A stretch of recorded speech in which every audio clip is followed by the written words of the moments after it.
on a eu une autre question par rapport aux immeubles qui sont construits depuis 5 ans ou moins. Donc, des nouvelles constructions. Ça, c'est comme s'il y a d'autres règles par rapport à tout ça. Oui, ben, en fait, ils font exception là, à ces règles-là. En fait, les immeubles là, de 5 ans ou moins, les nouvelles constructions ou même changement d'affectation, là, ils peuvent augmenter comme ils veulent, puis il y a pas, le TAL ne va pas intervenir pour fixer le loyer. Là. C'est ça, il n'y Pendant a pas 5 ans. Pendant 5 ans. Là, il y a Ça, beaucoup de c'est- pression pour que ça descende à 3 ans. Fait que si vous louez un logement dans un immeuble de 5 ans au moins, il faut que vous regardiez attentivement sur le bail pour la clause F. Parce que la clause F, ça va être indiqué qui peut augmenter le loyer. Puis si vous refusez l'augmentation de loyer, vous devez quitter votre logement. Il n'y a pas de recours devant le tribunal administratif du logement.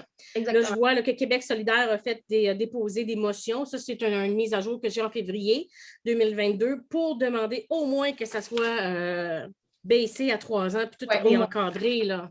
Au moins, parce que c'est justement, là, moi, ça m'arrive encore là, des locataires qui appellent avec des hausses là, de 150, 200 $. Puis ma première question, c'est toujours, est-ce que tu es dans un immeuble de 5 ans ou moins? Puis leur réponse est toujours oui. OK. OK. Puis pourquoi c'est comme ça? Pour tenir compte de quoi? Bien, je pense que c'est encore des intérêts financiers. Là. OK. Et remboursement des dépenses de construction, les hypothèques.